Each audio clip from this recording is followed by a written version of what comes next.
After 9 months as a meeting maker, the incomprehensible weirdness I first felt is wearing off so fast I wanted to talk about it before it totally slipped away. The contrast between then and now is stark. From baffled, bewildered, and terrified, I have become a sort of meeting junkie. As with drug addiction, my experience illustrates a simple lesson. The oddest behavior can come to seem totally normal after enough repetition. Like the first time I set foot in a gay bar, I was filled with anxiety and self-consciousness at the thought of going to a 12-step meeting. But after an entire month of torturous hesitancy, I finally got myself to a meeting one Saturday afternoon. I felt relieved that I had arrived after people had introduced themselves, and glad that the only empty chairs were in the last row, the observer position. My major response was, what the hell is going on here? Why does everyone have to call themselves an addict, tweaker, or dope fiend every time they say their name? Why does everyone have to say their name every time they speak? Short-term memory deficit? How come some participants say such devastatingly painful things, and nobody speaks up to comfort them? Why does someone with vision problems or a speech deficit have to read the 12 steps, and someone else who sounds like he's still tweaking have to read the 12 traditions? After all, they're on the wall for everyone to read during the entire meeting. When the time came to get in a circle, hold hands, and say the Serenity Prayer, I wanted to crawl out of my skin. I couldn't get the word God out without gagging, so I skipped it, and I self-consciously mumbled the rest. I made a beeline for the door and fled. Although the final admonition to keep coming back, it works if you work it, fell on skeptical ears, at least some of the other attendees were easy on the eyes, and, the worst was over, at least I knew what to expect. The next time I strategically positioned myself behind a column that blocked me from the leader's line of sight, so I would not be called upon other than to mumble my name and addict identifier. Little sunk in during the next couple of meetings, because I was by then completely preoccupied by desperately trying to figure out the principles of a good share. I was relieved to learn that it was acceptable to say, I pass. But by my third or fourth meeting, a leader must have seen my extreme discomfort, looked my way, and called on the guy in the white t-shirt. After desperately looking around in the hope that someone else was similarly attired, I knew I had to bite the bullet.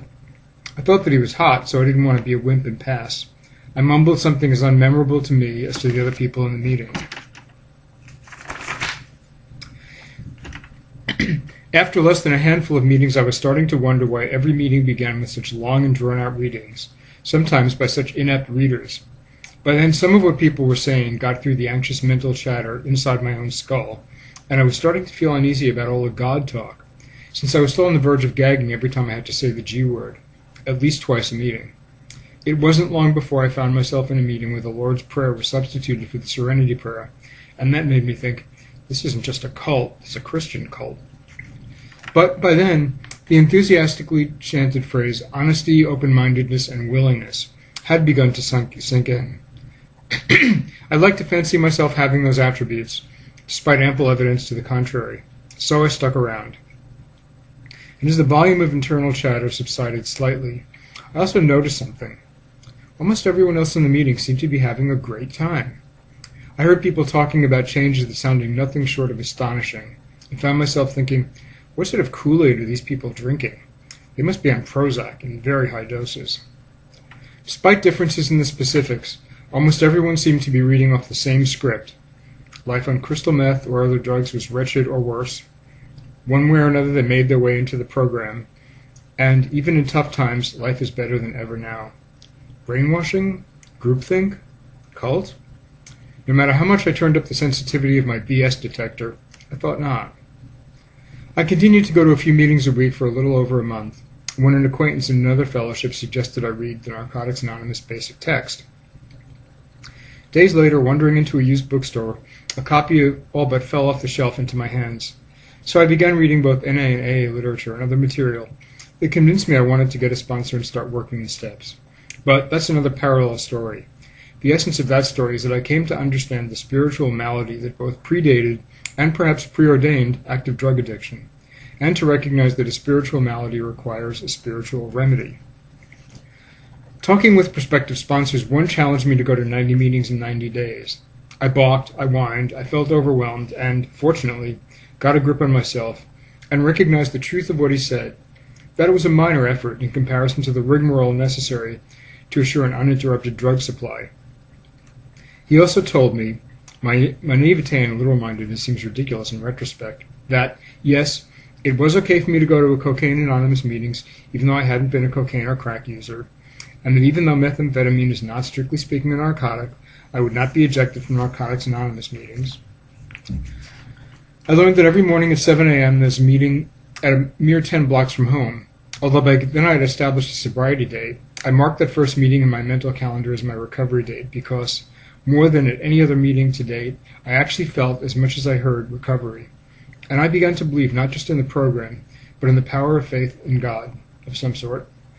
In a loud, rowdy, raucous room of 30 to 70 people, where side conversations are the norm, not the exception, every meeting includes a handful of newcomers, as well as members with 20 or more years clean time, who continue to show up every morning, day after day, week after week, month after month.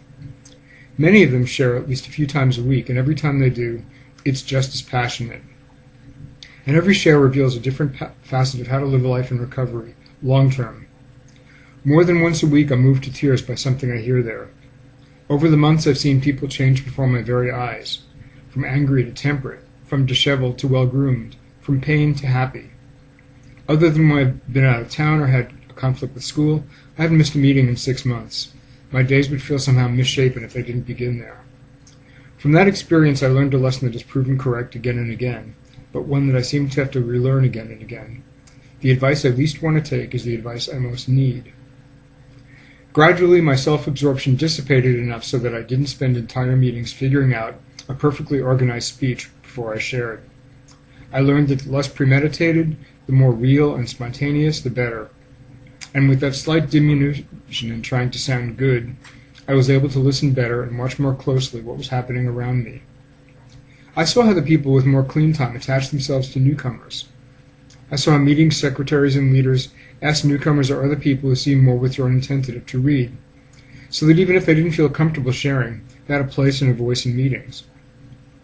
If nothing else, that made me a lot more tolerant of hearing the same readings at every meeting, even when the reader stumbled over every second or third word.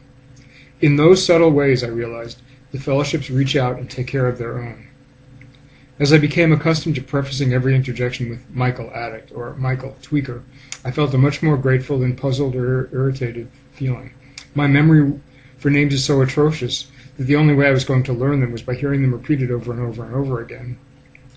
By the time meeting commitments expired and were about to be reshuffled, I had come to consider them a gift, an opportunity to become more involved in the fellowship and more committed to and engaged in my own recovery process.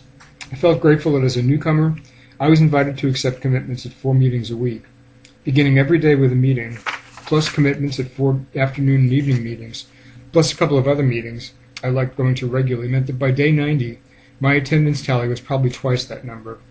More important, I felt no urge to slacken the pace.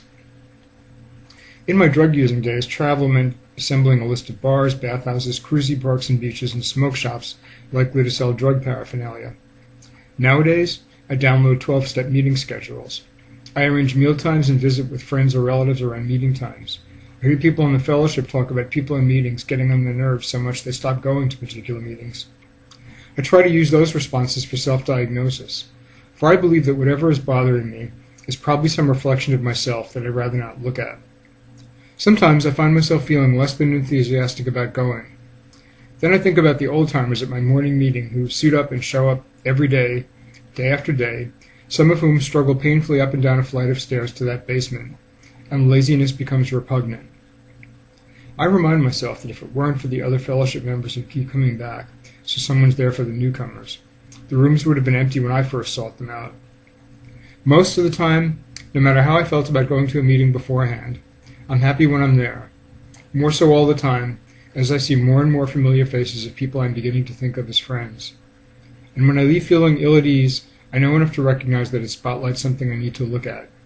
Maybe I felt rejected, neglected, criticized, preoccupied, tongue-tied. Those very symptoms tell me I must keep coming back.